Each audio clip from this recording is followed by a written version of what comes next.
Okay, let's see where we're at. Good to see you, too. Yeah, it's nice to see it. Nice to see you here.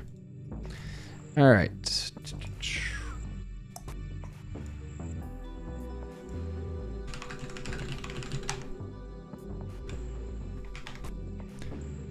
What are you doing with Postgres? Well, right now we are working on, I should probably update this, commands edit today.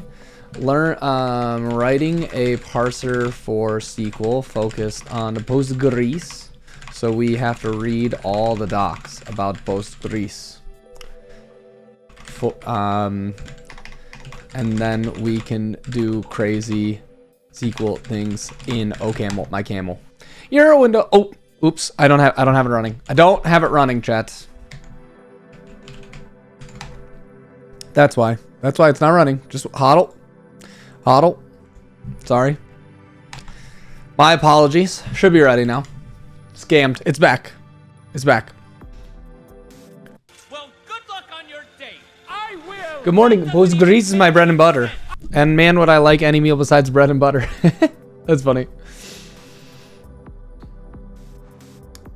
Science, it should work now.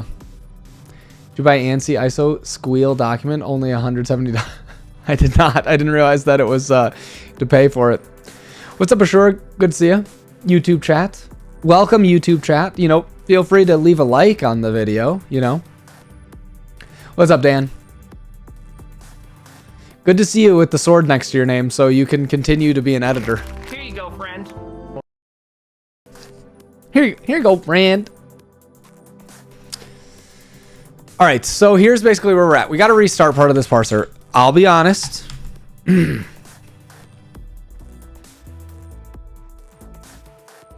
read a little bit off stream last night. Sorry. I understand these documentations now. So I apologize. I just read a little bit off stream to try and figure out what is going on with Postgres. Postgres. Like the video, subscribe, and send money. Devote life force to streamer. Exactly. Postgres squeal needs to handle dollar delimiters. Yeah, I don't know if we'll solve everything right now, but we'll just see. You know what I'm saying? We're gonna see. We're not gonna get every Postgres feature inside of here. You know? We're not gonna get that far. All right, we will also, just because people have been redeeming coins, we'll turn on Misery today. You should make an extra make OCaml PL. I think there already is such a thing. The like programming extensions things.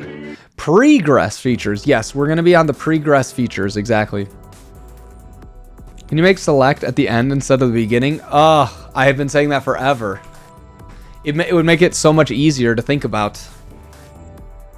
But no, I can't do that. That will be too confusing. I want you to be able to basically write squeal in OCaml, you know? Are you doing Postgres over Terso? Well, it should still all the features that we do for like it should still probably work, but we don't have like libsql and all the other stuff anyways for Terso in OCaml right now. So I think it's kind of like we're not really ready for it. Main reason we picked Postgres is because that's the one that's in dbCaml right now, and it's a good database. It's just solid. It's just solid. So here's where we need to start again. We need to do something like this. Start. And we're going to make, I don't know, are these all considered expressions? Because I think the next thing after this is expressions. So it's like, okay, these are basically expressions.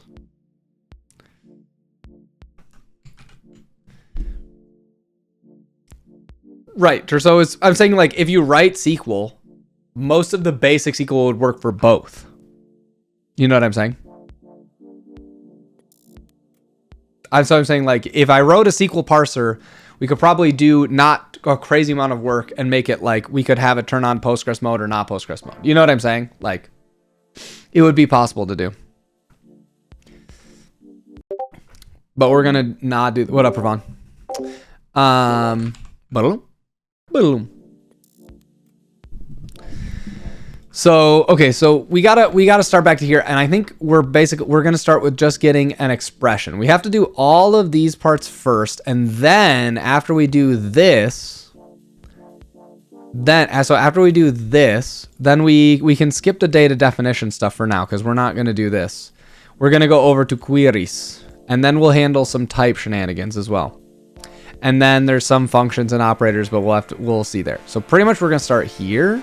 We're gonna get this. Then we'll mostly do queries, and I guess data manipulation probably too.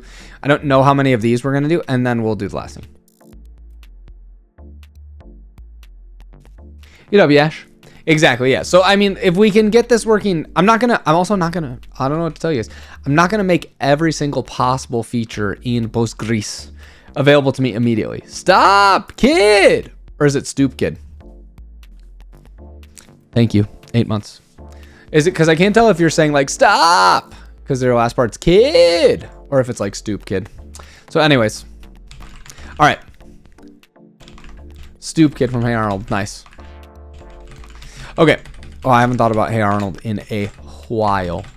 All right, so we have ASC, we have expression. Okay, so this is the thing that we're gonna try parsing first, and then. So let's go back to here. We can do a very simple one where we just go select and expressions. So this should let us go here and run tests here. We go back to this. Let's go back down to here. And we just have some simple expressions. And those all parse. Great.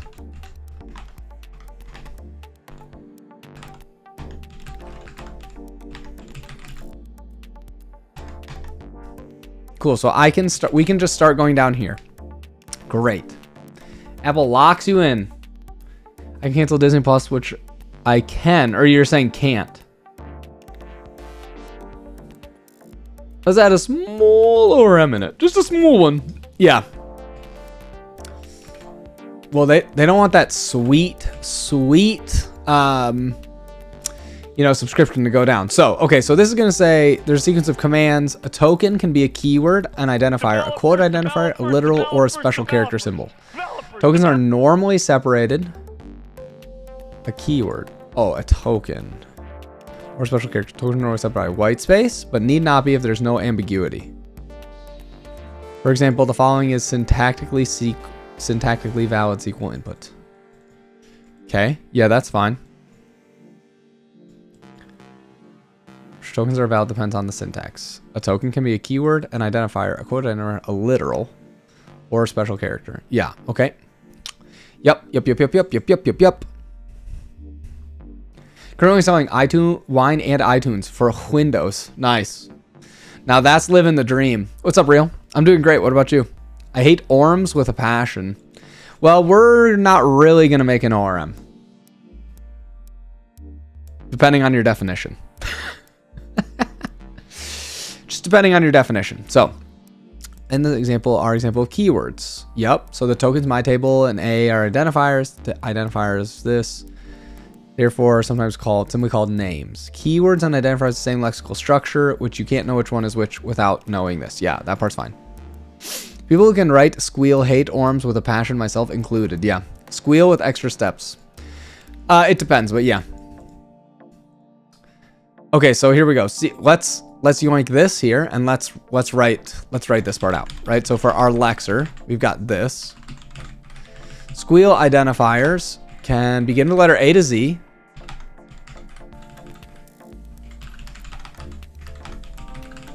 Doing fantastic, nice. I always assume the person who wrote the ORM is smarter than me. Probably true, if you're in this chat. I mean, okay, so must begin with the letter A to Z, but also diacritical. Okay, so an identifier is lowercase. It can also be uppercase. Oh yeah, they're all yeah, so we're gonna make a separation here in this fact that we're gonna have different kinds of identifiers. We're gonna also have modules. That's sort of the tricky bit here. Because this is going to be OCaml modules are going to be listed like user.name. So we're going to differentiate between those in our pseudo SQL in OQL. Okay. Thanks again for yesterday's raid. No problem. I hate people who hate SQL use NoSQL, which basically or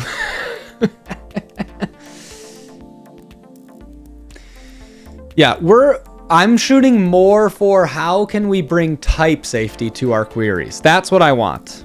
What's up, Meredith? Yeah, we are going to be reading through, here, I can make this quite a bit bigger.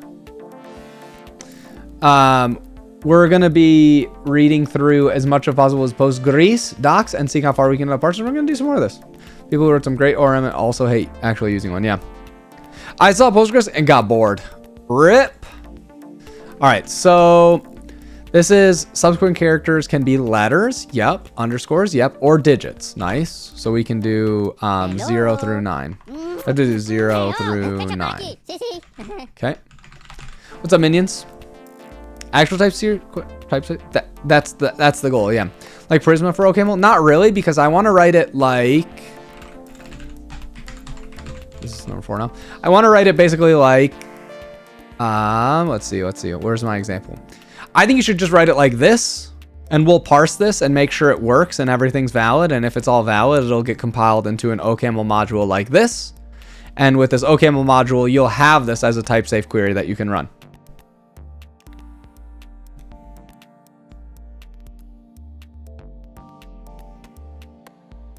So you would just write, like SQL. So that's why we need a SQL parser, chat. That's why we need a parser. We need to parse this, and then we can do analysis on it, and then we can see if it works. You know? Because that's what I would like to do. So it's going to be, there's going to be some parts of it that are like slightly different. True. Also make it safe from SQL injections. Of course. Yeah, of course. Note that the dollar signs are not on identifiers according to the SQL standard, so their use subsequent characters or dollar signs. Okay, or dollar signs. Note that dollar signs are not allowed on identifiers according to the letter of SQL standard, so their use might render applications less portable. That's fine. So identifiers this form are safe against possible conflicts with. Okay, blah blah blah. That's fine. You're gonna write a type checker? No, we're gonna use OCaml to do the type checking, of course. Like that's the whole point. You're going to say what your table looks like in OCaml, and then you'll be able to do queries. But this is just like let OCaml do the type checking. Make it 100% injector safe. You can't prepare a statement with table as variable. Sure. I mean, you should just not do the things where you can get injected. That seems good. Okay, so the first one can also be a. Oh no, we're saying it can't be this.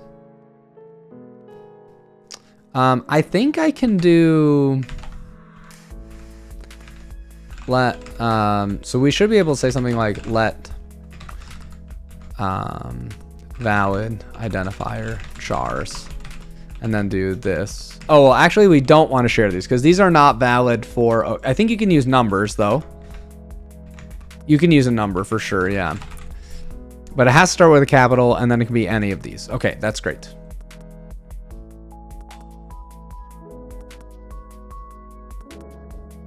Yeah, that makes sense.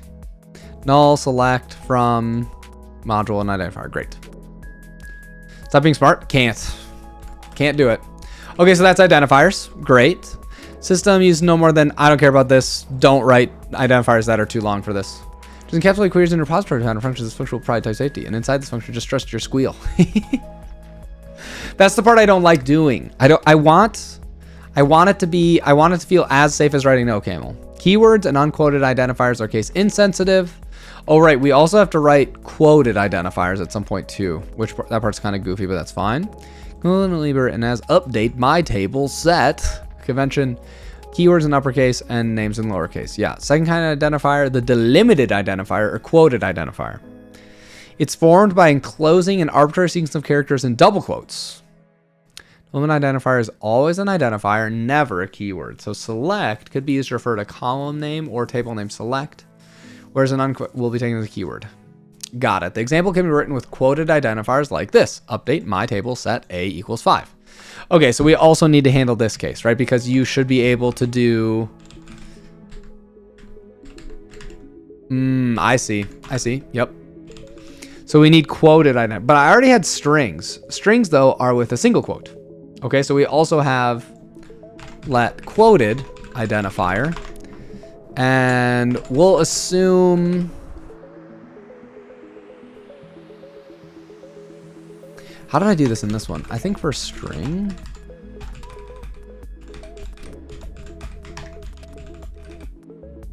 Just in case, so I think we can do this. Quoted identifier, but we don't want to do it quite like this. We want to go like this. Quoted string is this, and then this. Quoted string is Lexing buff from here, and then this would be identifier. It doesn't matter that these are.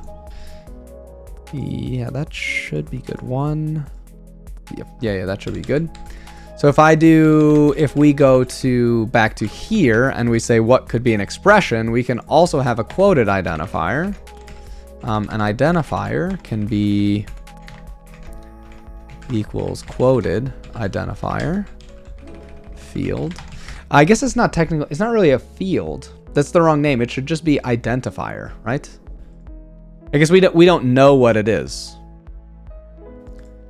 It is formed by enclosing a delimited identifier is always an identifier, never a keyword. So what am I supposed to call this then, chat? What am I supposed to call this? Oh wait, no, it's still just an identifier. Nice. Yeah, I can do this still. That's okay.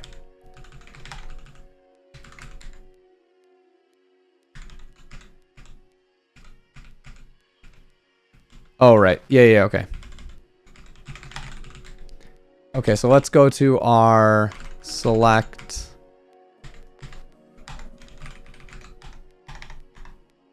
my field. So that should be an identifier with my field. Beautiful. What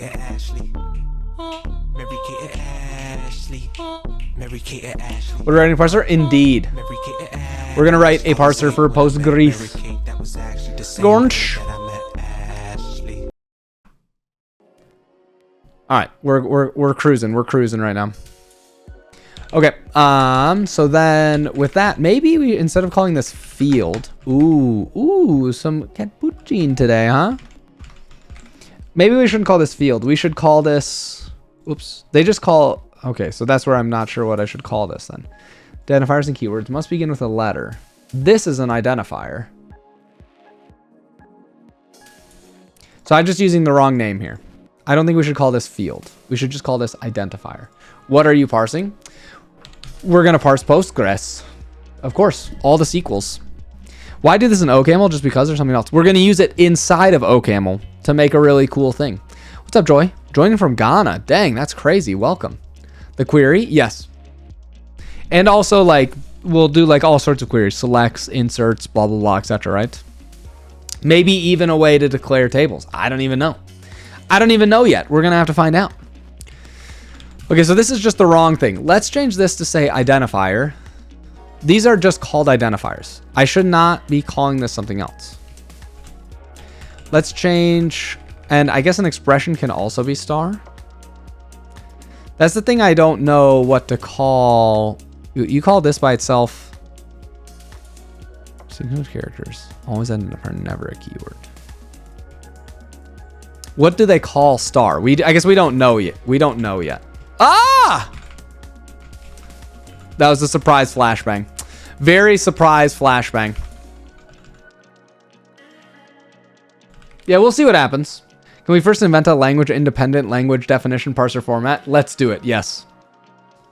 Yeah, not for the response. The response is going to be in bytes, and we're going to use dbCaml to do all of that part. I'll just make sure that I provide a deserializer that works from it. You know what I'm saying? Yo, what's up, Colin?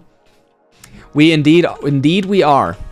Okay, so this is just not right. We should basically, I'm going to remove this as a concept, and this will just be identifier of string. That's all that is for now. We don't know how to do any of these yet, actually. So let's just go back to here. Let's just say that these are the only ones that we know, because we don't know how to do this yet. Dot. I got ahead of myself. I got ahead of myself yesterday. Right?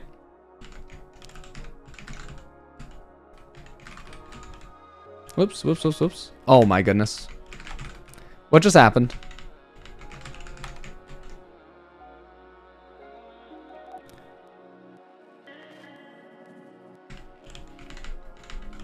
Hello? We scuffed it, chat. We scuffed it. We scuffed it big time. Okay, we gotta restart this, I guess.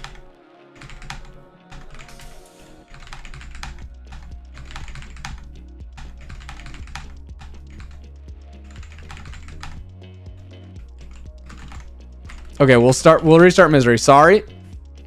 Select is supposed to always a helpful definition snippet on top. Well, that was because we're doing something else, chat. Don't worry. Oh, we have basically this exact thing as well. But we need to write what an expression is. Before we can do that, we have to write what an expression is. Oh, no. No, it was because, chat, it's because people are randomly setting what NeoVim config things to do. Like you can send that you want to do rewards, Teach dashboard. You can say, hey, just pick a random color scheme for me. And it's doing this. What's up, Dyrene? Do you play the marimba? I do. Yeah. Okay. Where were we again? Where were we? We were here, and then we were checking our expressions. Vibraphone. I mean, yeah, I don't have a vibraphone, but I do have a marimba at home.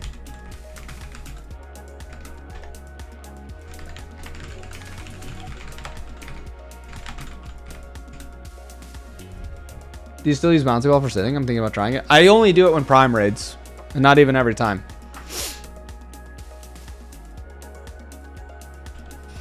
Okay, so those would be the ones that should be working. So it's a meme. I mean, I think it's nice to sit on. Dot. Okay, so this we're not gonna do.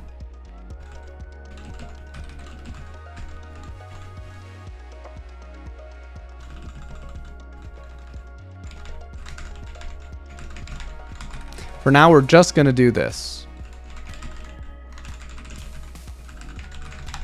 Because this is all we know how to do, and we don't know how to do these yet either. I do use them over email. Oh, God help us.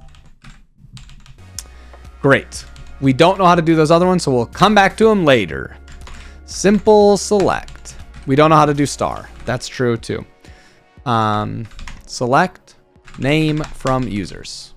And then what's the last one we had? With fields. We don't know how to do this one yet, so I'm just going to delete that one. Okay, beautiful, because we haven't gotten there yet. Expression. Okay, great. Whoops.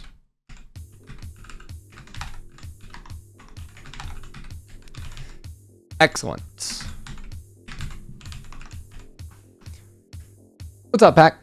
I hate Android development. Also, good afternoon. What's up, Ed? I was expecting the synopsis part to be hyperlinks. What do you mean?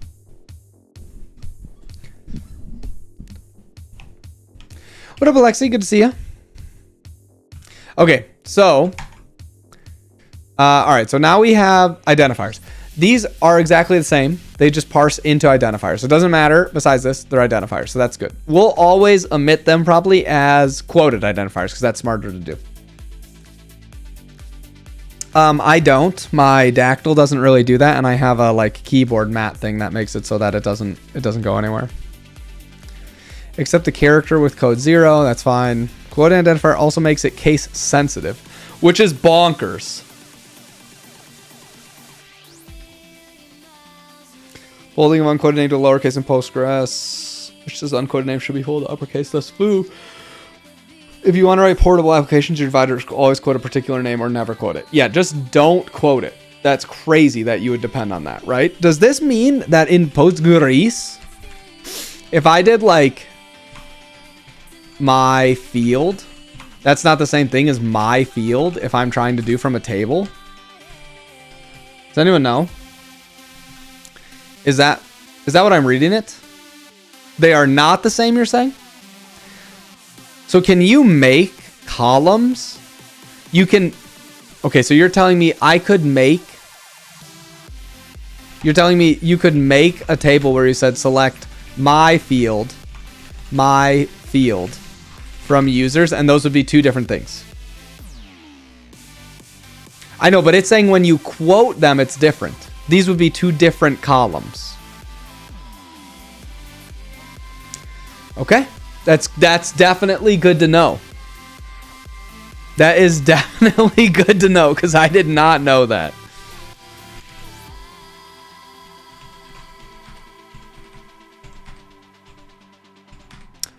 Interesting. That's pretty cursed. That's pretty cursed. At least in MySQL, that's the case. Pick a standard, be consistent, because, yeah, it'll get you. No sane person would do that. No sane person would do that, but people would do it on accident. And that's... Anyways, allows unescaped Unicode. I don't really care about that. We can come back to that later. You're not going to write this in there anyways. When someone doesn't know that and creates a table with capitalized names. That's what I'm saying, Calder. That's what I'm saying. Exactly.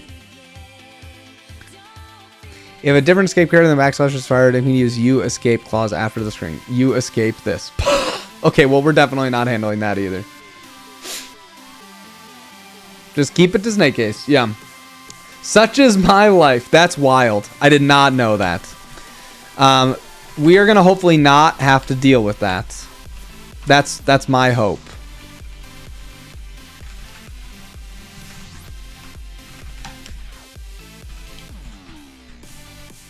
Oops. Semicolon.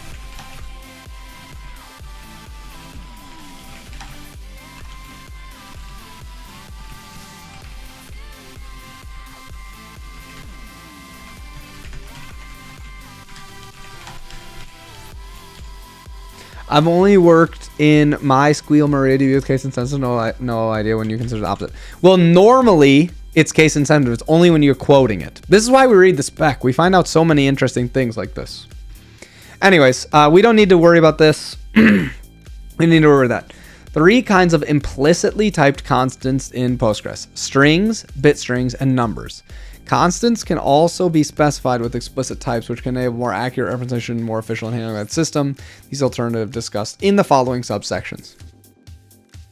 Wait, you can do ticks? I haven't seen ticks so far anywhere. We're not that far. No spoilers. No spoilers, man. You're spoiling. We haven't gotten that far in the manual.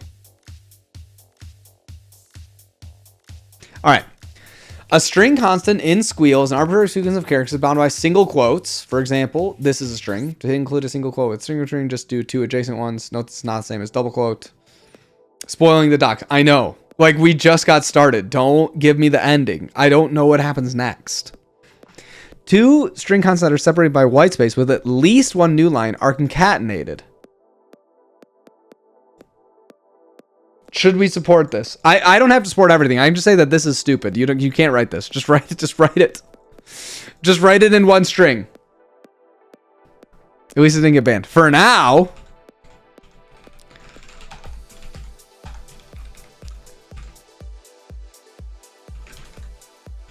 Can't wait till it gets the CTE part. We'll put it to do. Strings that are separated by at least one new line are concatenated into a single string. We're not going to do it. I'm not going to do it, but it's a thing. But this is not valid syntax. This slightly bizarre behavior is specified by SQL. Dude, I freaking love it.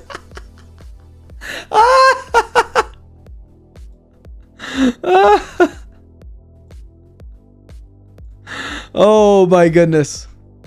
Oh man, you just gotta love first page of the docs and already finding absolute gold. That is so true. Wait till he gets to the CTE part. So guys, you don't understand. If you can build, so I already know what's coming later, right? So if we go to like, if we go to, you know, something like here, and then there's got to be a CTE page here, right? Oh, they don't have it. It's on one of these other ones. The thing is, where's select reference? Where's my reference? Reference. Oh, that must be up one more still. SQL commands. We're obviously not going to do everything. But when you get to here, if you can write all of this and you have a good parser, doing like with and other with stuff, we'll see. You know, it's actually not as bad as you might think. You know? I mean, we'll see if we want to support. I don't even know what lateral does. So we're going to learn a lot of stuff as we're going through here. We're all going to be SQL wizards by the time we're done with this.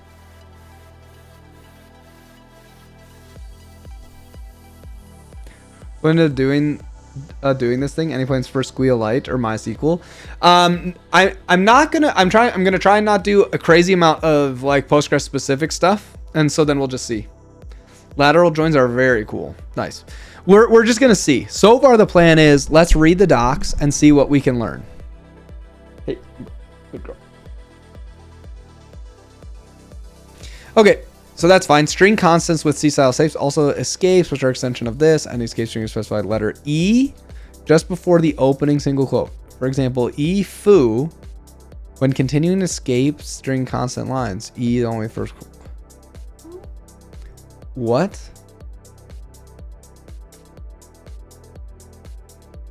I don't know what this means. What up, Maniac? Yo, yo, yo, yo, yo. Maniac, I think I might have gotten in trouble for how long this clip is. I think it already happened. Because I got a notice yesterday about the video. So we'll have to see. I'll see if it happens again today. Dylan Mulroy loves it. I probably won't love it, but otherwise we'll have to figure out. It's 15 seconds. I know. That's the main problem. Cross strains only make them filter out in application code. All right, well, we'll get there. We're still figuring out this. Also, escape string constants, which are extensions, SQL standard. An escape string constant specified by writing letter E just before the opening single quote. Within an escape string, a backslash character begins a C-like backslash escape sequence. Special byte value. Oh, it doesn't normally do that? Is your responsibility by using create, especially when octal compose valid characters? Okay. So we're not gonna write that one as well right now, I don't think. Also doesn't seem that good. To do C style escapes, okay. C style escapes. Okay, I don't think we need them. I imagine there's so many rare uses are actually used, if you know what I mean. Yeah.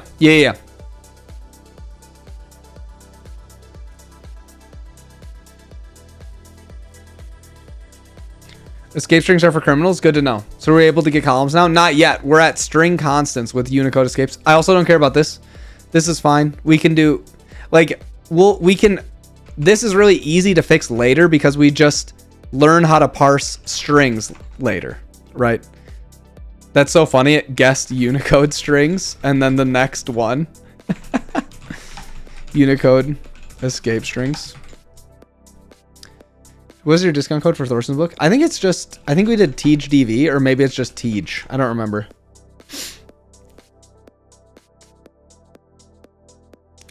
Okay, that's fine. Dollar quoted string constants. This one is interesting. I can't believe this is a thing. Yeah, that's the interpreter book one. Great values in Unicode and OCaml. Yeah, but we don't even necessarily need to, because if you're we just will forward that straight over to SQL, right? So it's not like we need to execute what the string is. We would just need to find out that it's a string. You know what I'm saying?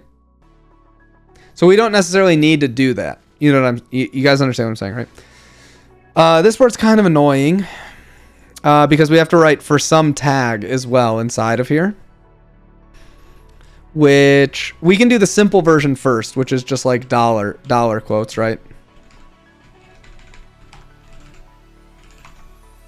Regular string literals or dollar string literals. So this would be dollar,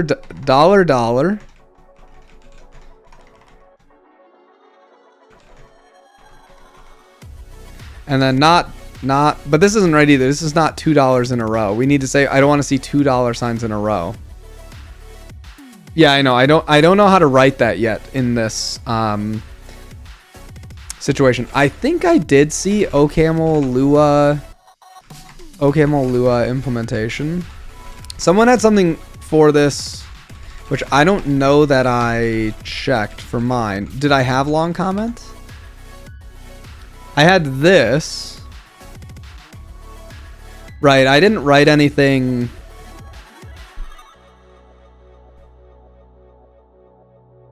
I didn't really write anything to like capture this. No, not this. Here we go. I think this one has how to lex that.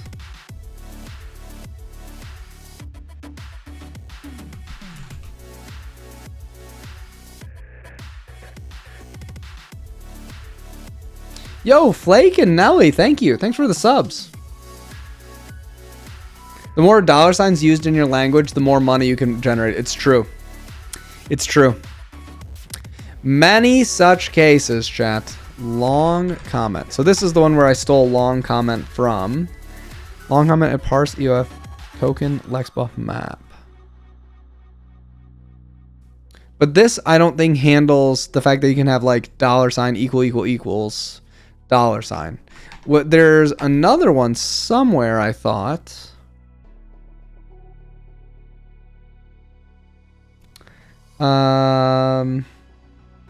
Or maybe there's another language that has this concept. Because I'm just not sure how, I don't know how to write this in MLL.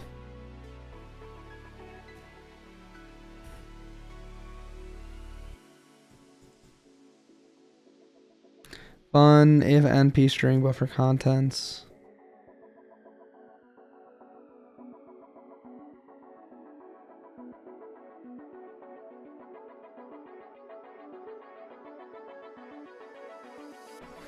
Basically, the thing that we have here is we have something like this, where you can have... Well, here, we'll just put this one back here. You can basically have this. So, $. What are they called? We should use the proper name. $quoted string constants. $quoted string constants. Whoops, I didn't yoink that. Okay. So basically you need to do something like this. Both of these are valid. Something. Inside of here is a string and then something. We need to handle this. I don't know how to write this yet in here. Basically, whoops, inside of the lexer. Like, because we're going to have to basically, like, capture the additional... I don't know how I capture this inside of here. Maybe, you know what? Postgres, GitHub. Here we go. Let's see what... This is probably has $ quoted string. They have a separate parser for strings or something. String. Scans up. Handle escapes and input strings.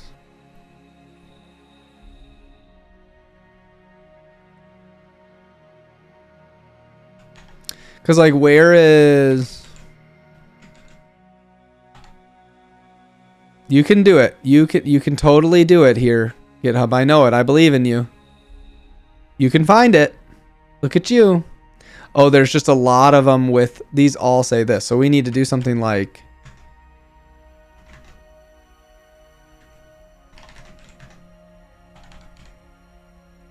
Riz. And then, yeah, but this isn't really good. I'm like in the file. You know what I mean? We may end up using it, but it's fine. Maybe it's not in, maybe it's in parse.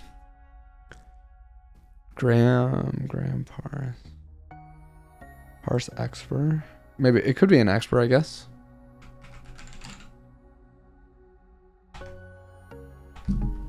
$ quoted. I don't know where this is. Yeah, it does. Yeah. Never seen the need to write things in such short forms. What did gram.y do that grammar.y couldn't do? You gotta save the bytes, buddy. You gotta save the bytes. I don't even know where, like, where is string? Where are they making string, make string const?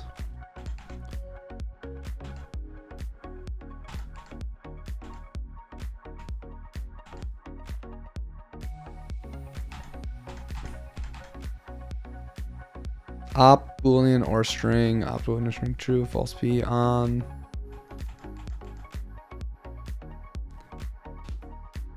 Not even question about grandma. Why say lot word when few word do tricks? Did you switch to Postgres today? What up? We're writing a SQL parser. I can't find where, I don't know how they write this, because it would be kind of nice if we could cheat and mostly just do the same strategy here, because they're like kind of writing the same thing, but I don't know. We can we'll ask ChatGPT too while we're waiting. How would you match something like Postgres dollar quoted strings in using OCamlX? SQL parser. Yeah. Is the parser for anything? Yes. Let dollar quote regex. So if we have a dollar quote here, rule token is parsed. $, start a potential dollar quote string. Let's start. Read tag. Read dollar string tag token lexbuff. So read tag. If I is greater than lexbuff lex, then unexpected end. Fair enough. String lexbuff.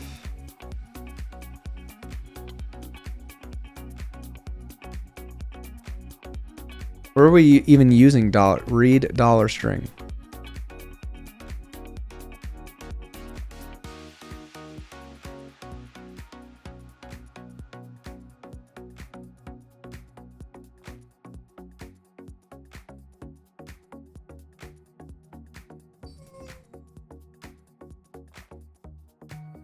But it could be something else. This doesn't, I don't think this actually works if it doesn't match. I don't know. Is there's probably some kind of SQL standard that may not be Postgres specific. Yeah, there's a standard. Hi, pup. But nobody writes SQL not for a database. What?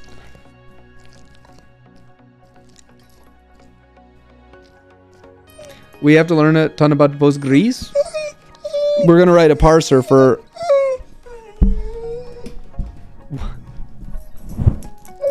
Ow. What, you wanna go upstairs? Okay. All right, one sec. What is the best way to measure your dict?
What's up, chat? For the content? No. We're gonna use it for to do this basically. Write a query, get a module. Type safe, very cool. Unemployed freeloader removes honest working man from his job. Get dog text. Indeed. She's a good girl. But she wanted to go upstairs to clean up the leftovers from the kids on the floor. I'm just not even going to do this one right now. We can solve this later. as well. A bunch of these are sort of going to be like, okay, it's probably good. Maybe this answer is actually good. We could try it, but I'm just not. We gotta figure out where we're gonna go. So we'll put this here as well as a to do. Because we can't spend all day trying to parse strings. We got to go a little further. Notice that inside dollar quote strings, single quotes can be used without needing to be escaped, and indeed, no characters inside dollar strings are ever escaped. Backslash are not special, neither are dollar sign. Right, function, begin, return, and then you could do something else, like a quoted string inside of here. Returns a little quote string. That makes sense. What a bio. That totally makes sense. Yep. Database. Any example of SQL statements you want to get covered? Normal day-to-day queries people write to retrieve or update or like modify data. We probably won't, at least not at the start. We're not going to do anything with like creating tables and other stuff like this. Although maybe later we could like potentially declare some of the tables with SQL. Bit string constants look like regular strings with a B and immediately before the opening quote. Okay, I mean that's fine too. This one's pretty easy to do. It's just ones and zeros, right? We could add this, but let's just wait. We'll just add each of them here. Bit strings, because they're gonna sort of all go into the same bucket. Well, let's do one bit string just so we can sort of get the picture here. Let's first go and do something like string. Right, this should now show parse value offset. Oh right, I have to add this here. So we go to an expression and it could be a string. And we go to our AST and we say, okay, well, what can you have? You can have string of string. That's fine. We may want to add separately quoted strings later. I'm not sure. But we have a string right here and it says string. Now that's not what we want, because if we go back to here, we want to take string and we want to get rid of that single quote. So I think we want to do something like, I don't know if there's a simpler way to do this, but we're going to kind of take the same idea here and go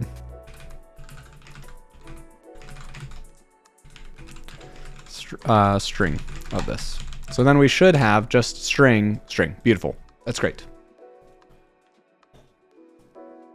Well, we have to build up to the select thing, right? So it's like, okay, so that's bit string. Oh, so then we can show how easy it would be to add bit strings, and then we can sort of prove to ourselves, okay, so we have a bit string, string, I guess, right? And we go to here and we say, okay, well, what can we have? A bit string is let bit string is B, and then it can only be 0 or 1. And then, yeah, like this. Yep. And then, oh no, but this should be, it's a capital B, right? Capital B. And then a single character, and then this, and then that. Yeah. We're gonna post. Very cool. Oh, nice. So what would be select with column aliasing with join wheres with and all that? That doesn't make jump straight on it. And there's some meaning to dive into everything at first. I don't know what you're saying at all, Alexi. We are. Oscar, that's literally what we're doing. I'm reading through. Okay, so then we get a bit string and we can just go that one we can just include the whole thing, I feel. So we can just put that one right after string. We just go bit string, and that's just bit string of Lexeme read buff. And then we go to here. We say, okay, well, what do we need? We have token, string, bit string. Yep. And then that's another kind of thing we can have here, which is bit string, and we'll do that. And then bada boom, bada bing. We have, that's parsing now. We go to here and we say B 0 and 0 0. Boom. Right? Yeah, but I want an audiobook. Too bad. Wrote it, basic SQL parser, recent what should really be. Parser would be much more efficient. Yeah, agreed. It would be a lot cooler if it was from blah, blah, blah, select blah, blah, blah. Agreed. Okay, so numeric constants are accepted in these general forms. Digits, digits dot something here, blah, blah, blah, blah, blah, blah, blah, blah. Digits, there's one or more decimal digits. At least one digit must be before or after the decimal point if one is used. Was my audio? Were you upstairs? Or was I mean, were you upstairs? Was I upstairs? Or I just wasn't listening. Yo, what up, Sweep? Good to see you. Why are you learning about Postgres? Okay, we need to just clip this. We need to just clip it right now. Okay, let's go back to here and we'll start a clip. Is someone ready to clip? Who is going to be the clipper? Who is going to be the clipper? Yeah, I was upstairs, bro. Someone say me. Otherwise, it's going to have to be me. I guess I can. Oh, I can just clip. Okay, that's fine. I'll do it. Thanks, chat, for nothing. All right. We scheduled clipping for next sprint. I'm over capacity. Yeah, sorry. It is 3 story points. Okay, here we go. So we're reading through the Postgres documentation today because we are building a Postgres SQL parser. In general, it's going to mostly work for other SQL, but we're just going to start with only focusing on one SQL dialect because things are too complicated. Anyways, what's the goal? What I want to do is I want to write something like this, where I say module is get user by ID. And we can do something like write a query, and we write practically just SQL, even like SQL with CTEs and complicated, all the things you normally do. And what that will turn into is it generates a struct with everything's typed, everything goes and checks the other modules that you might have. It has a way to deserialize from the database and a way to actually run this query. So we want to build that system. To do that first, we have to figure out how to change this query into something we can actually manipulate. That's what a parser's for. There you go, chat. Can you use parser from PG? The PG can parse SQL to Protoba. Oh, really? That's interesting.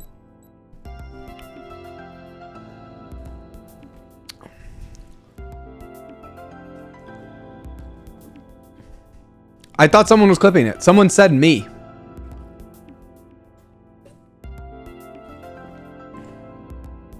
Whatever. Fine. I'll do it then. Something we can. And what that ID is, I want. Anyways, what parser in because so we're reading. So we're reading through the Postgres documentation today because PG query into something we can actually manipulate. That's what a parser's for. Nice. So we're reading through the Postgres documentation parser today because we are building a Postgres Publish. SQL. So we're reading through the Postgres documentation. Shut up! Me? He forgot. I clipped it. I got it.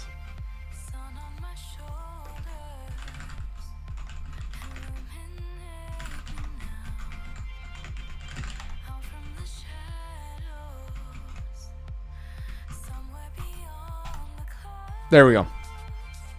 Sims are shut up. Exactly. See you, Raven. Rocking out to this music right now. Same. Okay, there you go. Now people can watch that. So that's good. So what does it even look like? Select one. Result parse tree. Compile like this. The output will result statement, select statement, target list, res target val. Okay, well, so there's only the one problem is we're going to there's going to be some part bold of view to some people will read. Well, that's why I recorded it so they can watch.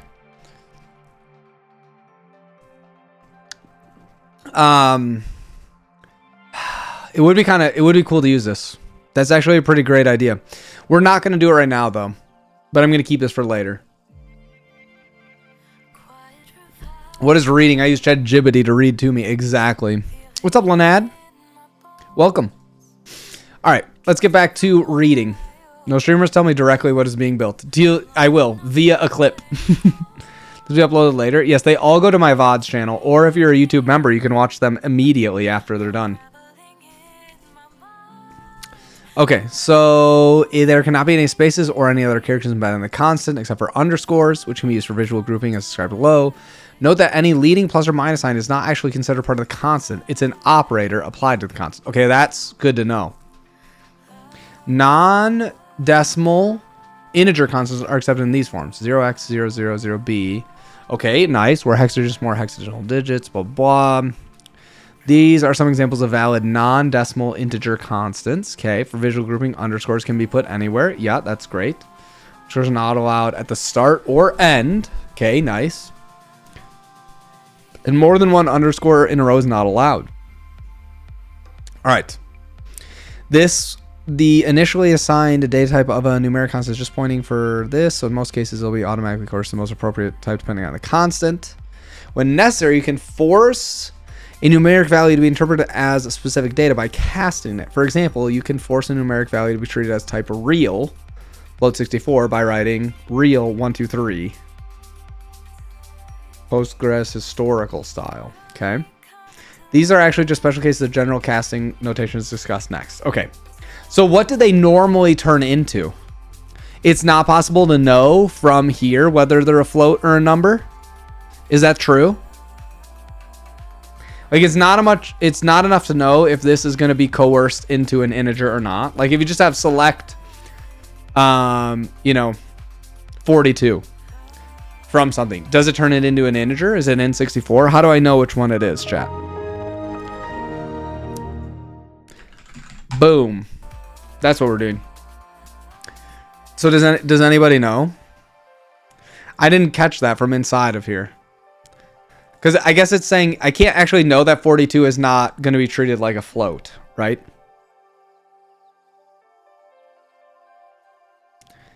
The initially assigned data type. Wait, a numeric constant can either decimal point. Oh, I think I just missed it. Is initially presumed to be type integer. Nice. Just use JavaScript. Will do. If its value fits in type integer, 32 bits. Otherwise, it's treated as a big int. If it fits in type big int, 64 bits. Otherwise, it's taken to be type numeric. Constants that contain decimal points and or exponents are always initially presumed to be type numeric. Okay, numeric is like a decimal. Right? You're a big int. Thanks. That's really nice of you.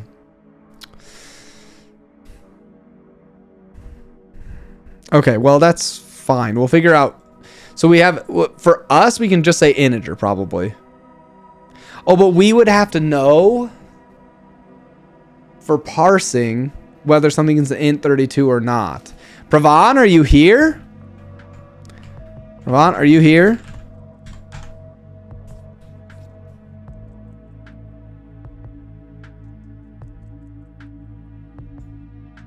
See her earlier.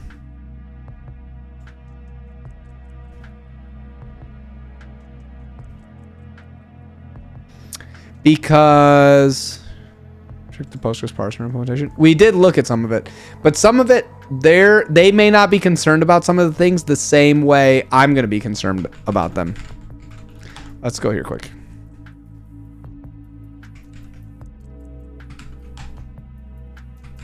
Or maybe not. Okay, maybe we are. Okay, there we go. All right. I want to look for files. I think it was like params. What's the ML file? That's camel my camel. So there's a problem. I have to write a bash script, sort CSV except the first one line. How can I do this? I'm a starter. It's just my internet scuffed right now.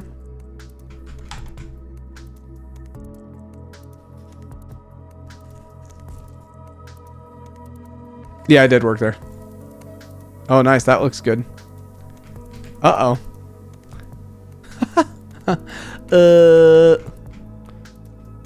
Oh, there we go.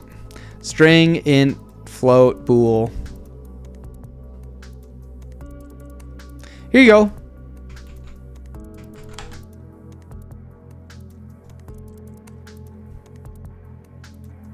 Can some types not be possible at parsing creates? They even select some from thing. What they use for search? They Zooked is the main one I think that they're still using. But last I checked, they were maintaining it, so I don't really know.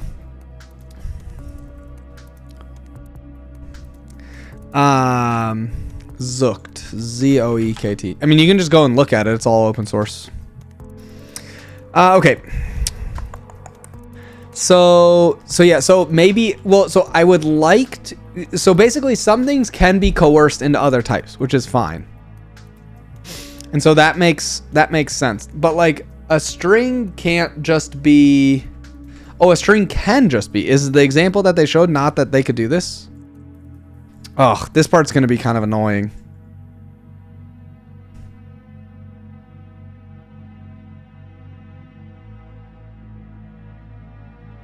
Why is that crazy? Isn't Postgres seems great. Every time I've used it, it seemed good. That part's going to be kind of annoying. Not gonna lie, F people who did that.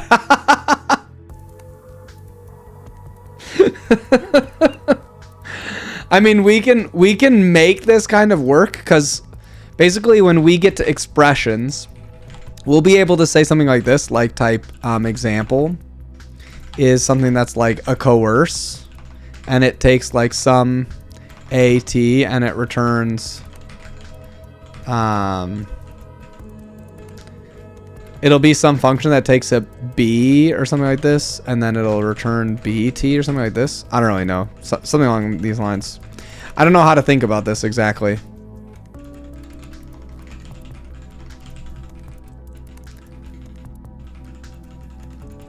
I'm not sure. But like basically we would write something like,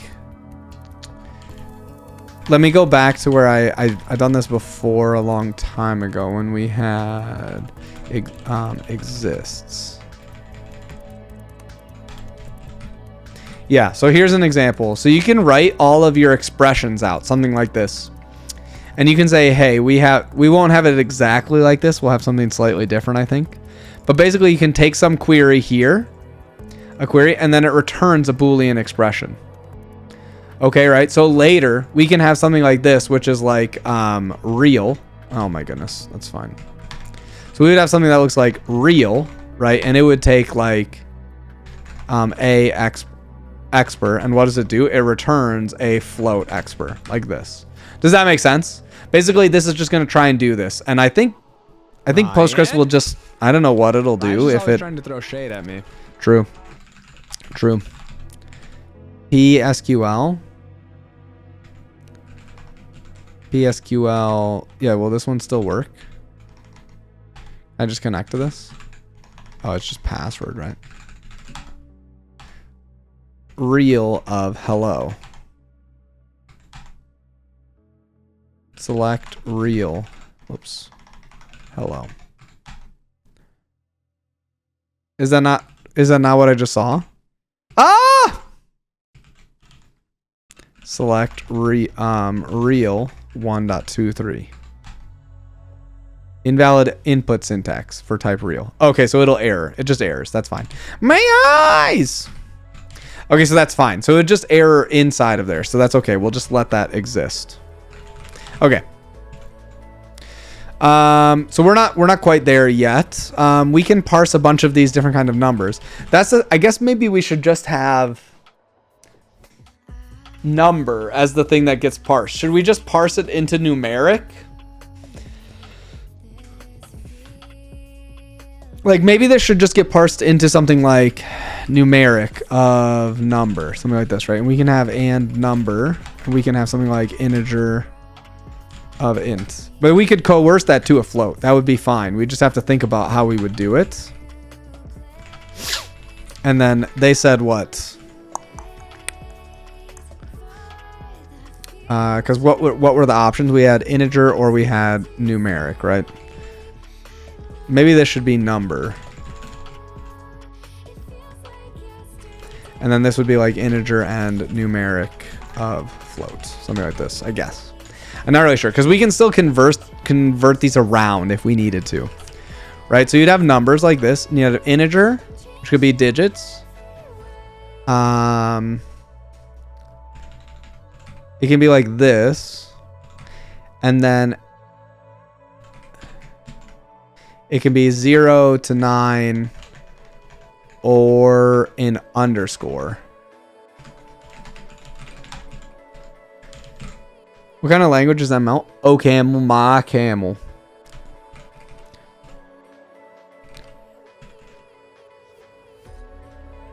It's okay if we parse some, if we're a little more forgiving as well.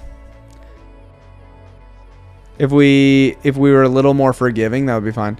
I guess I probably could just connect. Oh, right. Why am I even connecting in this? I can just run whatever query I want in DBUI. But that's okay. Okay, so we have integer. So we're going to change this. This gets integer and it gets number. I don't know if this will actually work. Like, we may have to write something that's a little bit better of parsing. We can put to do might have to strip underscore from numbers. Not sure. And we did not do sort of the 0x options here as well. To do.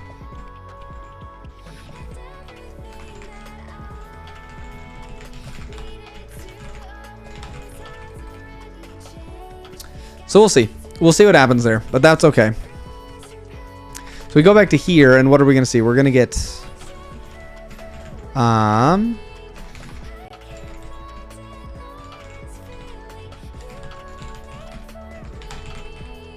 So let's get let number.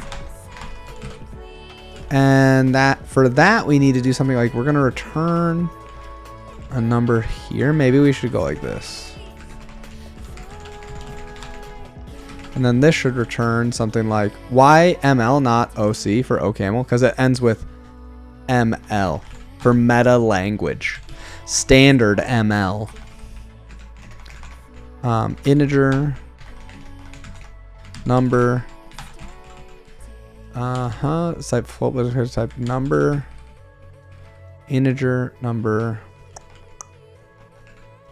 OC might already be taken. I don't think they would pick OC. I'm saying ML is more influential than the OC part.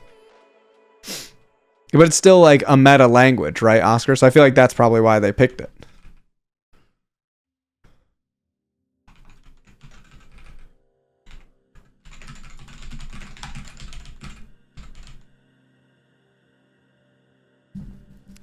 Objective, categorical, abstract, machine language. I don't think it's machine language. Isn't it meta language or something? Is we shown in NeoM status bar like in Emacs? Is it possible? Yeah, we could do basically what I'm doing for some of these other ones. Although it seems like it disconnected. I don't know. It's fine. It's machine. It is. Oh, I thought it was based on... Huh, it's weird. Whatever. Maybe this could help. Querybuilder.hs. Well, I can't read that. That's going to make it worse. Plus, this isn't going to tell me all the things. You know what I'm saying? I like reading this. I'm learning a lot of stuff that we can do. Even if I'm not going to implement them right now, we still are learning many things. 5.0, 5.0, 0, 5, 5,000, something like this. These all should parse. Yeah, great. Oh, nice. They all parsed with that as well. Excellent. Okay, that's good. So I think that's good enough for now. We'll figure out how to parse a few of these other ones later, but I'm not super worried about it. Constants of other types. A constant of an arbitrary type can be entered using any of the following notations. Apparently, .oc are Java runtime library files. The SQL C plugin for OCaml. I don't think we're going to do SQL C. Because we're going to have some slightly OCaml specific stuff inside of it. Some slight ideas about things that I would want to do just with OCaml. So we'll have to see what happens. Yeah, OCaml is really great for writing parsers. We just finished one in Lua, and that's what convinced me. Oh, we should just give this a shot. Let's just give it a shot. Why not? What could go wrong? A constant of any type can be entered using one of the following things. So you can say type, the name of the type, and this string, or a string, and then the type of that thing, and then casting. Got it. Isn't PC grammar huge? Yeah, well, if we don't have to cover every case to get to explore where we're at. You know what I'm saying?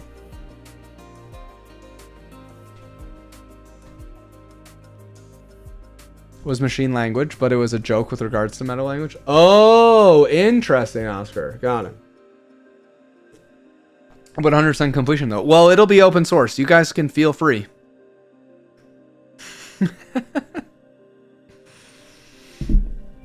I mean, if it becomes really useful, then maybe we'll try and go farther. You know what I'm saying? But we'll just have to see. I did not realize you could just do this. So you can just say like bool and then the string true.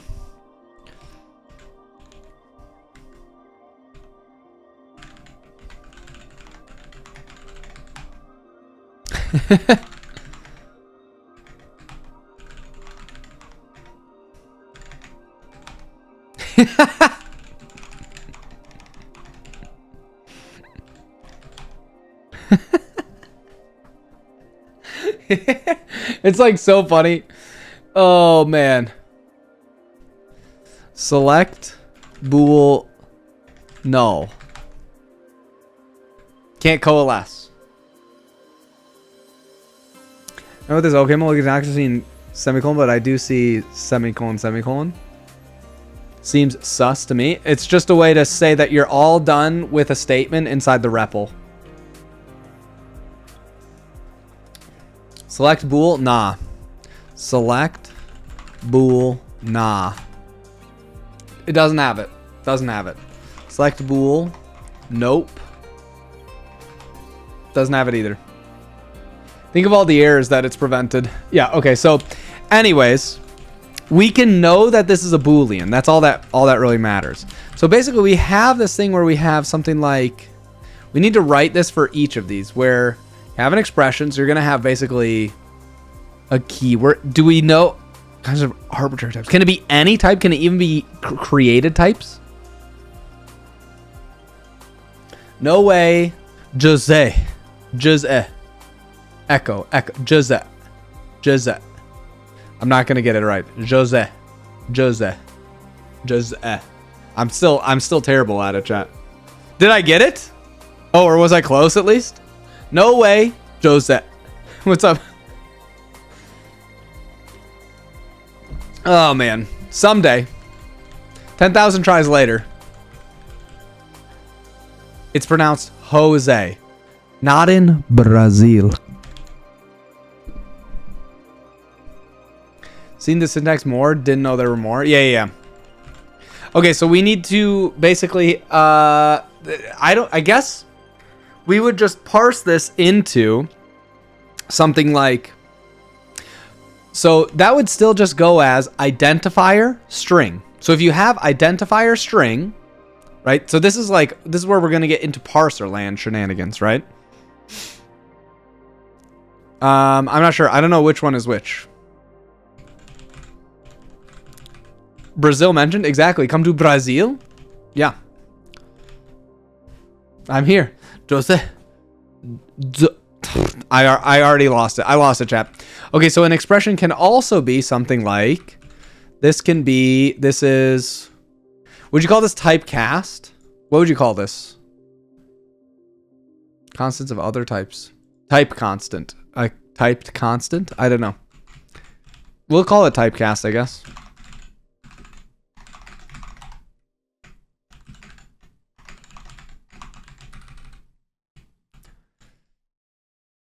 SQL syntax constants generic. Interesting. Teach in Brazil when? It would be fun. I'd love to go to Brazil. So in this case, we'd have something like an identifier, right? We'd have identifier, and then you would just have string, right? If you have both of these together, identifier and string.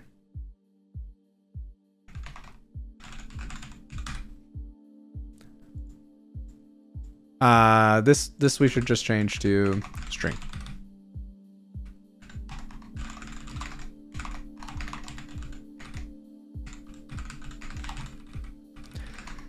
So then what are we going to do with that? We're going to make this a typecast, I guess, of this type here. And then we go to here and we say, okay, what's another expression? We can have a typecast of identifier. I'm assuming it can just only be an identifier. Oh, and it has to be a string. Oh. So this would be identifier. We don't have an identifier type yet. That's kind of the goofy thing. String.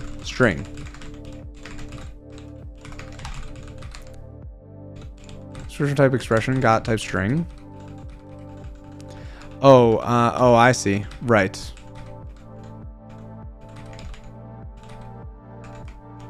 Yeah, we should create an intermediate.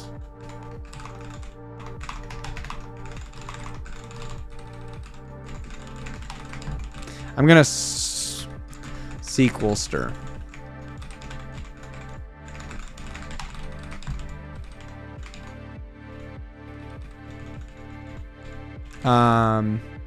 We'll say single quote.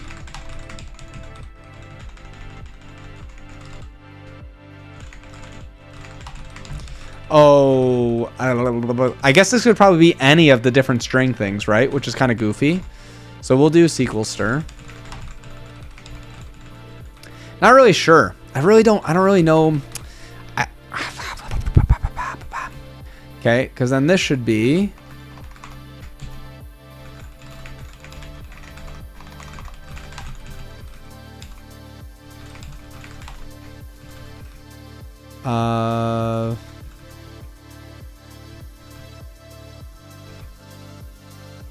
let string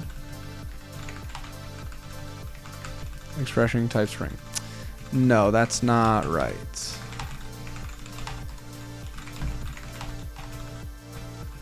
Identifier should be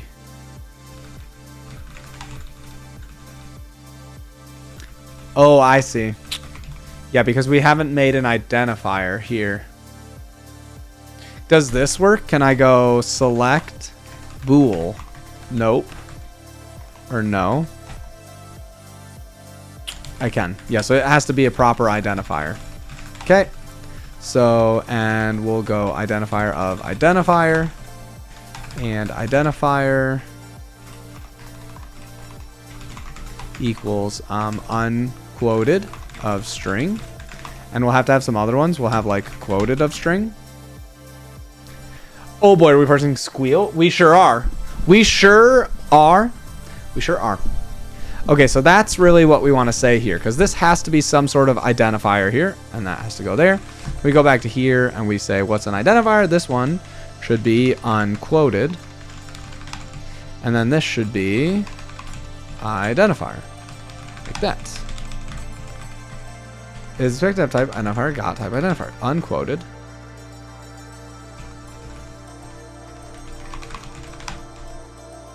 Beautiful.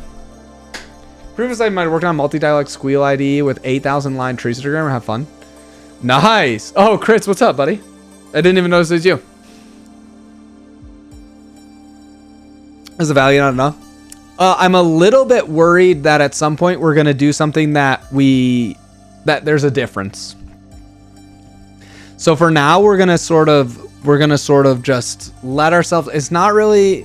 It's like a little bit of I'm breaking Yagni kind of situation, but at the same time, sort of like we'll just put them as their own separate type. It's kind of nice to just say, okay, we have some different kinds of identifiers, there's some different kinds of quotes. It's okay for now. We'll just keep them as their own little types right now, which is nice.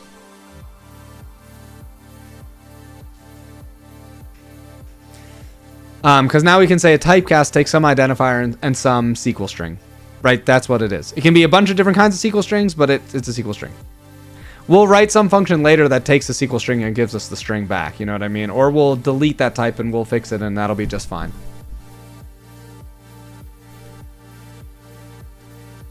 8,000 line tree diagram. The entire that is pretty user funny. manual in one 10-hour stream. So we can also have string, and then we can have double. We can have colon. Should I just say colon and colon? I think like it's kind of important that there's no spaces. Double colon, and then an identifier, and then this should be. This will error now because it says, well, one, we don't have double colon. True. Is there a name for this operator? Did you look at the Postgres grammar yet? It's on GitHub. Use that as a reference bunch. Yeah, I have. Yeah. Right now, I'm just reading through. There's like so much stuff here that I just didn't know at all. So I have that open somewhere here. Is it the type of operator? I don't know. We have the gram.y open right here. Yeah. Although it's kind of huge. It's a little bit. There's a lot going on. Cologne. True. Doubles. I'm following you. I'm with you. I'm with you, Oscar. Is it called the type of operator? It doesn't say here. Using the following type constant. The blank cast and function calls here, as discussed in section 49 of our type strings, only use specific type of simple literal constant. String check does not work. Use colon or cast.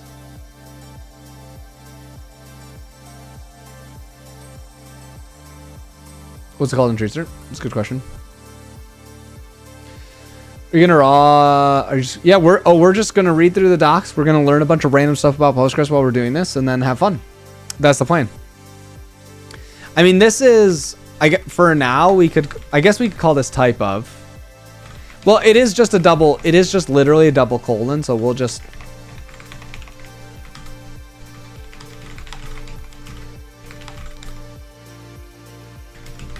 Yeah, that's what I thought. So this needs to be identifier string.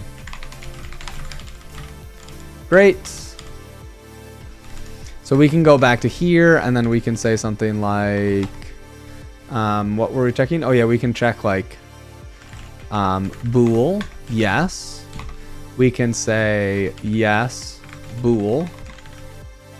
Those two we should both have covered, and we should say typecast unquoted bool to a single quote yes.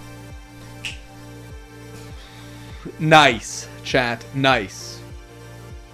What do you think of people who code in Microsoft Word? GigaChad, obviously. Obviously, GigaChads. Okay, so that part's nice. That part's nice. Then we also need to handle cast. Oh, we're focused. We can also have... Is cast always a keyword? Is cast a keyword? Yes, it's a keyword. I'm pretty sure. If it's not, it should be, because that's a terrible plan if it's not. It's not. I prefer coding in PowerPoint. Good strategy. Null, select. Oh, yeah. Oh. I don't have a good way to do this yet. Let cast is. Thanks, Jippity. Nice work, Cody. Good job.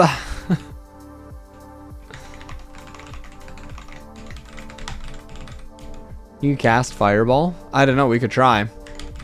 So we go to here and we get... Okay, so what should we have? We should have cast. And then... lpar.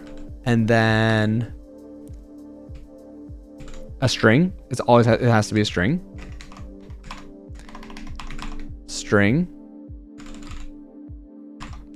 rpar. And then... it needs to have as type. As and identifier. We need to do this. And we don't have as yet. That's fine.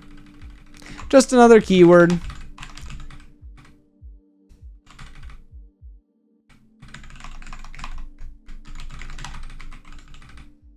I don't know if there's like an easier way for me to do this. I'm not really sure. Probably is an easier way. Oh, right. And we didn't do lpar,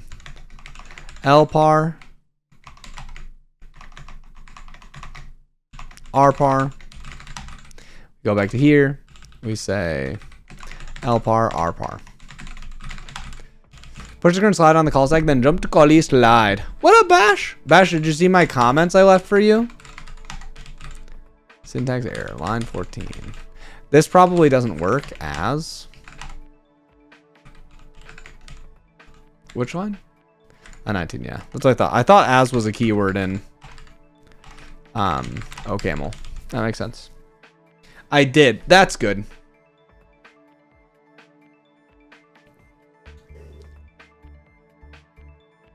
Primary keyword or foreign keyword? What do you mean? They have a bunch of stuff for reserved and non-reserved stuff, Oscar, which we'll get to later, I'm sure. It's just a phase. It's just a phase. Okay, so we can go here, and then we can try and do cast yes as bool. And that should also work. And we should get bool and yes. Wonderful. Primary key, foreign key joke. Okay, got it, Oscar. I thought you were just using words that I didn't know yet from the docs. I'm only in chapter 4, okay? It's just a phase. Oh, I thought you were saying, like, I was kind of saying that about you, Bash. Like, oh, it's just a phase. I'm with you. No spoilers. Exactly. We're only in chapter 4. Would you guys relax? It's also possible to this. Well, then we're not going to do that. That seems like a terrible plan. Use this or this to cast an array constant. Okay. The foreign key dies at the end. Oh, no. The cast syntax reports to SQL, this, blah, blah. Okay, so operator is a sequence of up to name data length characters from the following list.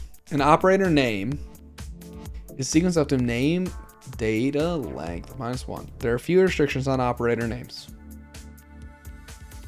Snape kills number. No, Oscar, not like this. Not like this.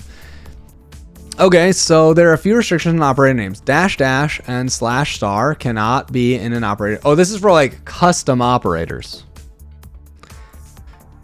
Multiple character operator name cannot end in plus or minus unless the name also contains at least one of these characters. This is gonna take 1 billion years. Oh yeah, it's gonna not be fast.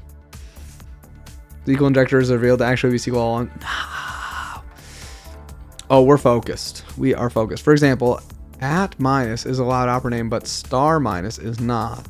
Should allow Postgres to parse SQL client computers without requiring space between tokens. Okay, sure. You will need to separate adjacent. So these are all possible. These are all possible ones. I'm not gonna do custom operators yet. I'm not gonna do custom operators. I don't even know what I would do with those yet. To do custom operators.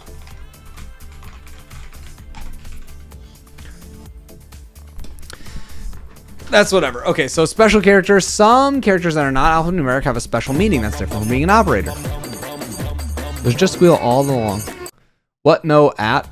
Are those common ones that people do or something called it? Or are you making jokes about Hask lull and adding a bunch of different operators? A $sign followed by digits is used to represent a positional parameter. Okay, so we don't have this one yet, but we should. We definitely want to know if we have positional parameters. So we want to do let positional param is, it's just a $sign, and you need at least one of them. And then you can have a bunch of other ones. In other contexts, the $sign can be part of an identifier or a $quoted string constant. Right. A positional in the body of a function definition or prepared statement. Okay. Because that's what we're going to do anyways, right? So we should put that one in.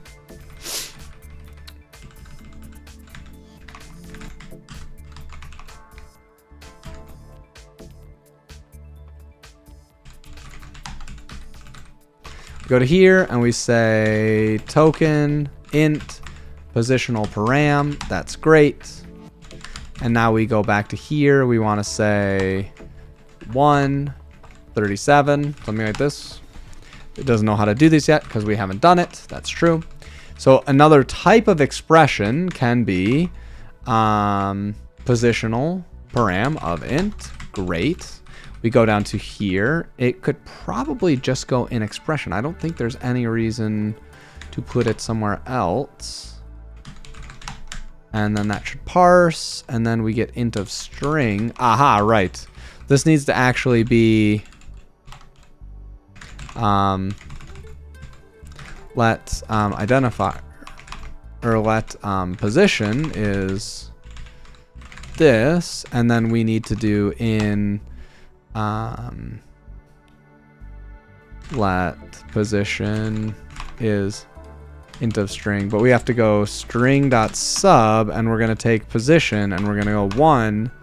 Oh no, we're going to start at Yeah, we're gonna start at 1 here and then do string.length position -1 in here, and then this is position.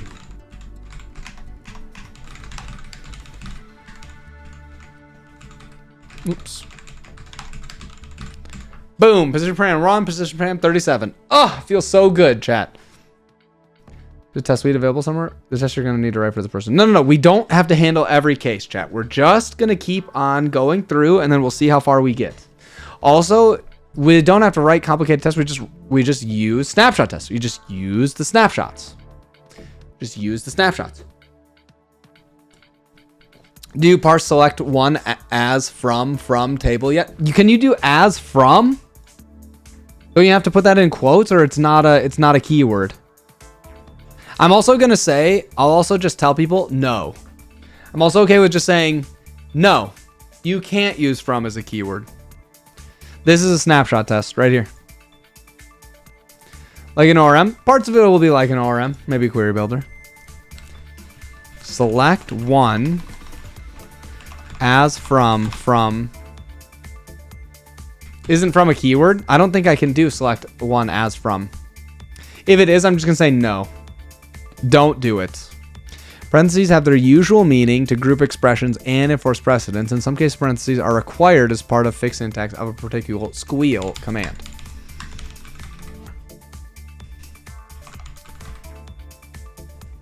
So in that case, we can just do lpar.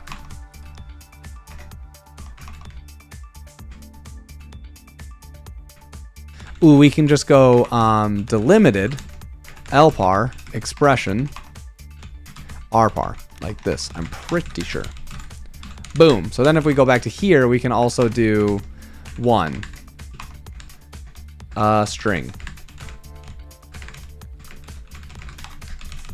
Boom.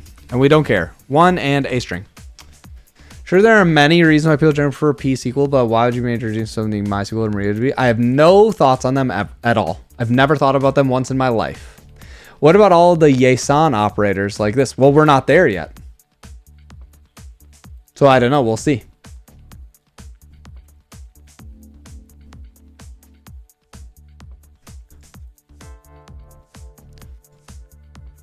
Brackets are used to select elements of an array. Well, that's coming. That's chapter 8. Hello. So they're doing huge spoilers here. What, I'm just gonna skip 4, 5, 6, and 7. What is going on? It's like reading the last page of the book. Ugh, disgusting.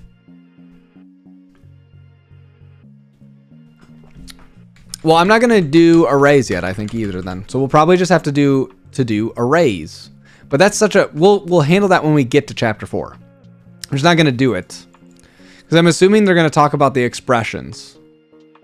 Accessing arrays right here. Yeah. Doesn't really start till chapter 8. Oh, I've heard that from a lot of people. No, I already know. I'm already aware. I'm already aware. Don't worry. I've already seen the whole overview one. And I've also seen this page. I'm already aware. I've seen this is just the SQL commands page. I'm aware. Okay. Don't worry.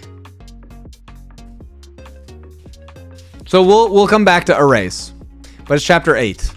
So it's fine to do arrays. But they are in chapter 8. So we'll wait. It was single stone unturned. Yeah. So saying squeal is bloatware. True. Commas are used in some syntax to separate elements of a list. Okay. Yeah, that makes sense. Semicolon turned to SQL command cannot appear anywhere within the command except within a string constant or quoted identifier. Imagine using a quoted identifier with with a semicolon inside. When you change the mode text below, what causes that? It's just that's how I have my status line set up. You can change the highlights based on the mode. Who puts semicolons inside of a quoted identifier? That's a terrible plan. Well, you can put semicolons inside of quoted identifiers. Terrible idea. We also need to say, did you know doing select quoted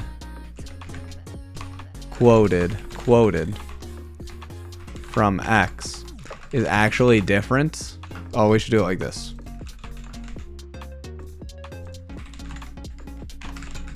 Uses is actually different.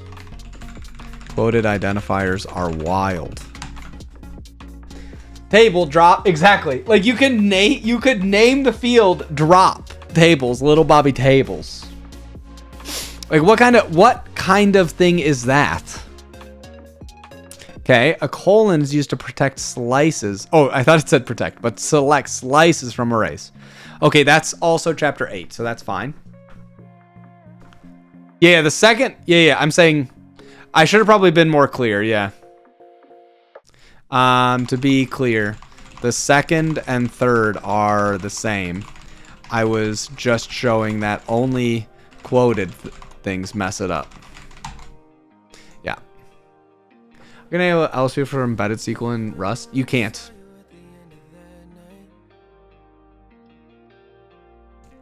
That I know of. It's magnetic thing when the grammar designers tried 100%. Yeah. Okay. That's sad. LSP doesn't have any concept of files embedded inside of other files.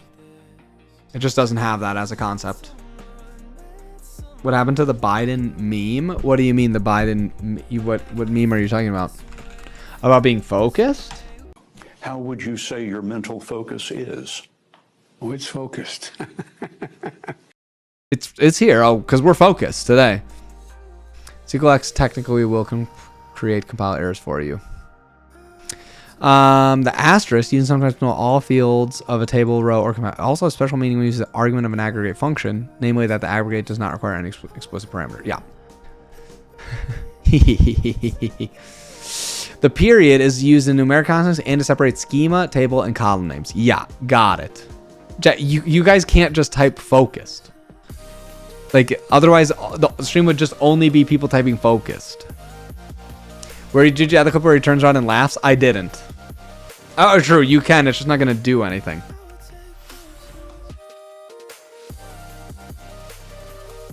Yeah. Some people just want to see Biden laughing. It's true.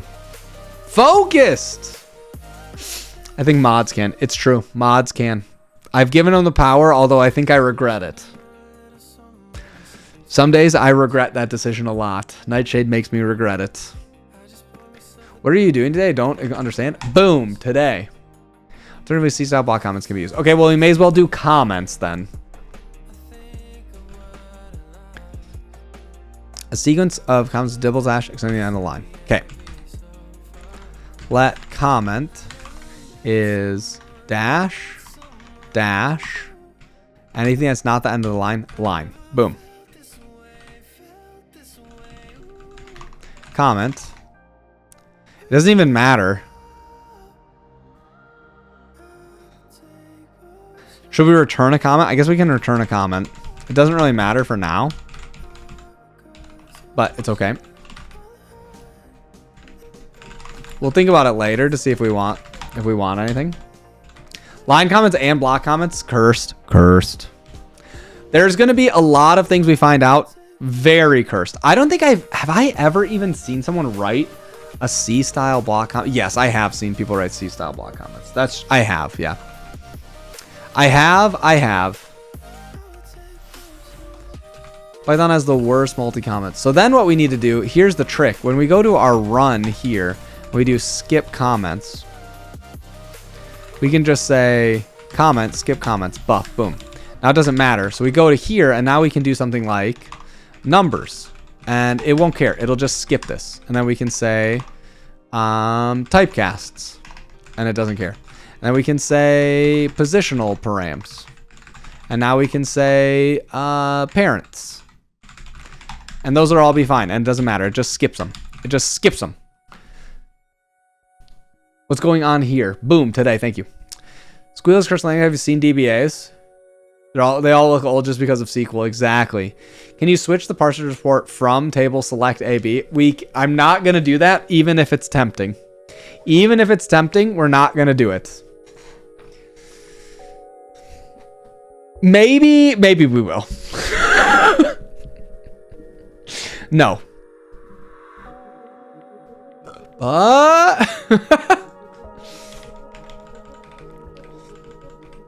Hooray, one more SQL standard. Exactly. To do multi-line C style comments. We didn't do this one. I don't care. We'll do that later. If we even want to. Never seen this squeal code. Yeah. No, we're probably not going to do that. Okay, so now operator precedence. Precedence and associativity of operators in P squeal. Most operators have the same precedence and are left associative. Precedence associated is hardwired into the parser. Add parentheses if you want an expression with multiple operators to be parsed in the same way. Yeah, that makes sense. Well, so in this case, I think I can just go to here and I can just say something like... Oh, do we just lose that? Really? Okay. I think I can go left and I can say dot. And then I can say left and I can say double colon. And then I can say left and we can say... I guess, but wouldn't this just be the left? I think this would be like L bracket, but we don't have this one yet. Plus and minus. Right. Plus, minus. We didn't make these yet. Token, plus, minus. Cool. Interesting.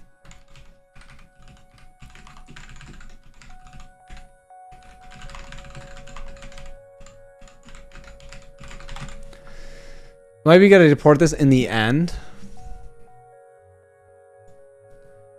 Oh, just yeah, like a bunch of the random tests. Yeah, I'm really not that interested in having it be like perfect. You know what I'm saying? But it would probably be good to get, you know, a decent amount of these done.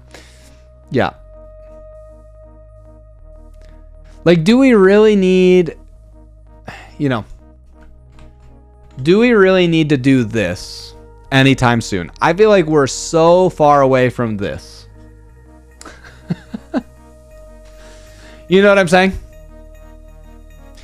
Well, we're very far away from finding out if this is a good idea. Never done sim racing, no. So we got to sort of we're going to have to figure out some more things. What does squeal compile to? That's not really squeal, that's just BS. Right. But I'm saying it's in their tests. So we would have to, like, we could handpick some of the tests. Okay, well, actually though, you are right. This would be a good one to good test cases. We'll do that for now. Just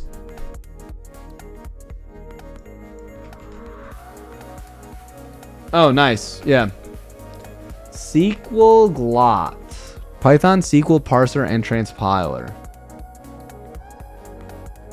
Wow, very interesting.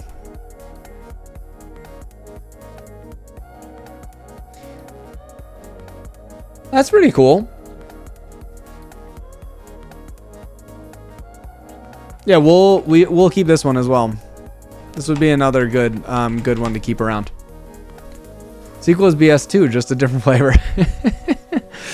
Fair. All right, so we have collate and we have at. So we can add token L bracket R bracket L brace R brace. We may as well put these on the same line too. Then we can put this as left associative, right plus minus. This is left collate, left at time zone. Dang, that's crazy. We should yoink this as a reference for ourselves as well.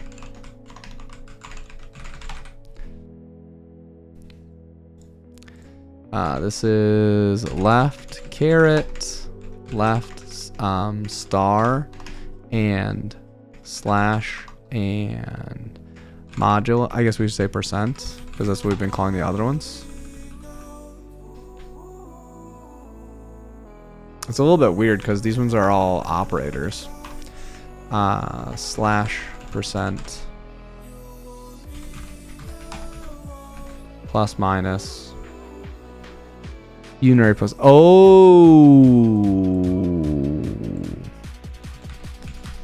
interesting. I don't know if this matters. This is unary plus minus. I don't know if this is actually how we write it. Plus minus. I don't know if this will still compile. There are multiple. Yeah, so that's a problem. What up, Sam? Urinary. True, I'll change it. I don't know. We'll actually have to check this part out. To do. Not sure how to differentiate these. We can check the grammar as well for that later. Any other operator left. All other native and users find between. Okay, I'm not sure how to. Any other operator. Okay. These are all range containment. Oh, interesting. So we need to put, I guess these aren't left. They're all, why don't they have an associativity? Why would between not have an associativity? Because it's just saying that these bind closer than between, but that should happen pretty much automatically, I think. I think that should happen pretty much automatically. Token. Greater than, greater equal, less than equal, equal, not equal.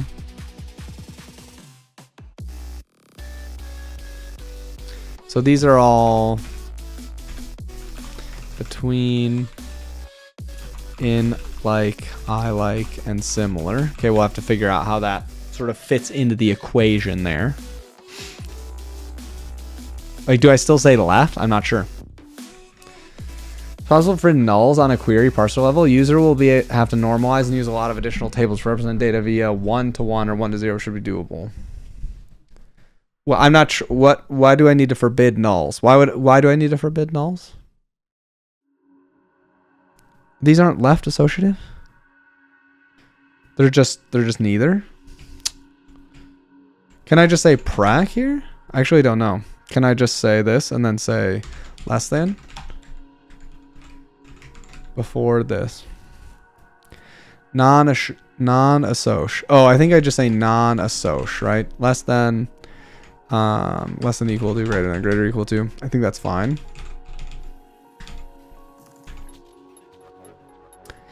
Oh, so this would also be this, and then this would be non-assoc as well. I forgot that there's one where it's like, it's not associative. So we would just have all of these.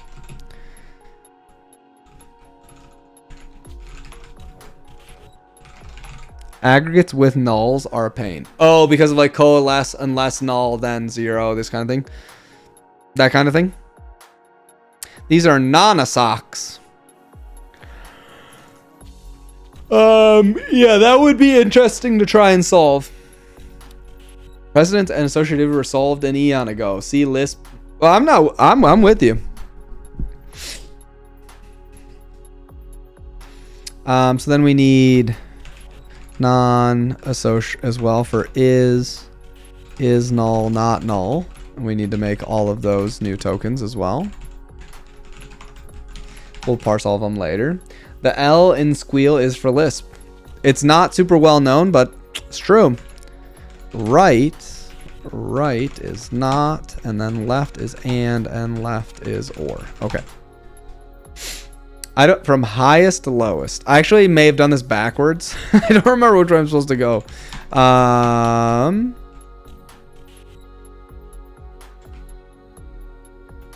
can't believe that this completely jacks up their whole page when you zoom in. Didn't we have a Lua example here somewhere? And did we have...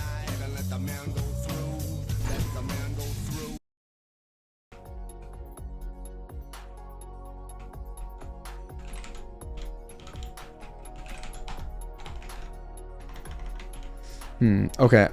We could probably just do this, right? We can go something like, we'll just search for percent left and file. I don't know which way I'm supposed to do it, but I'll just look up an example. Because probably this would be and or else if. Like, where's plus, you know? Plus. So it's higher. Oh, so did I do this backwards, chat? I think I must have done this backwards. Right? Because it should be like, this one must be the highest one, right? Because multiplication's higher than this, so it should come later. Right? So then did I do this backwards? Because this one's listed as highest to lowest. Which makes sense, because it does seem like dot is the one that's the hardest. Like, that one's going to bind highest. Okay. I think there's just, like, reverse.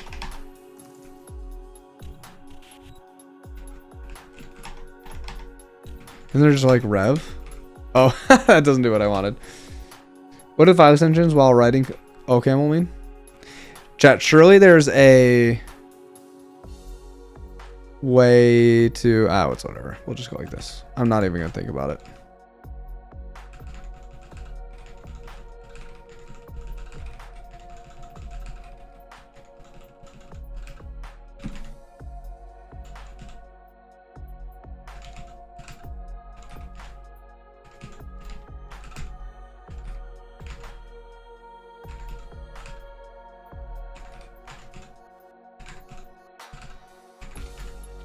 Too tired. Oh, and I should ask this ChatGPT to do it. ChatGPT is actually so good at this. Oh, wait. Okay, actually gonna try something. We'll see what happens. I want to do this, and then I want to say Cody task. Reverse the order of the lines. Let's see. Come on. Nice. I should have known. Did I do this right though? It got this one wrong though. Left. It got some of them wrong.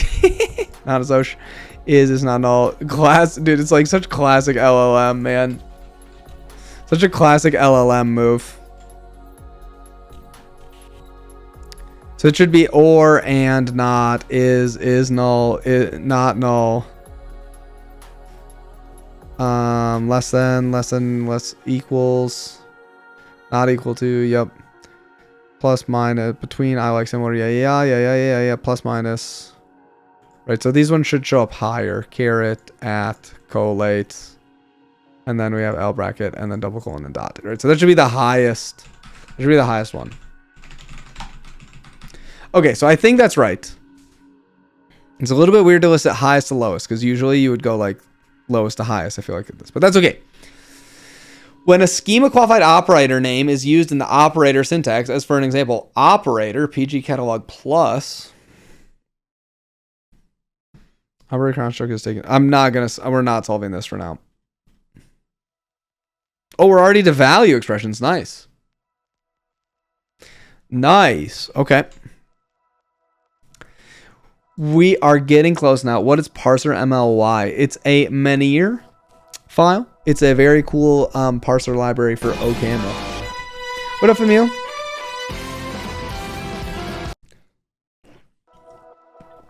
We are doing this. I'm gonna go grab some coffee. I think Kayleen said she was gonna brew some. Otherwise, maybe I'll start a pot. I'll be right back, chat.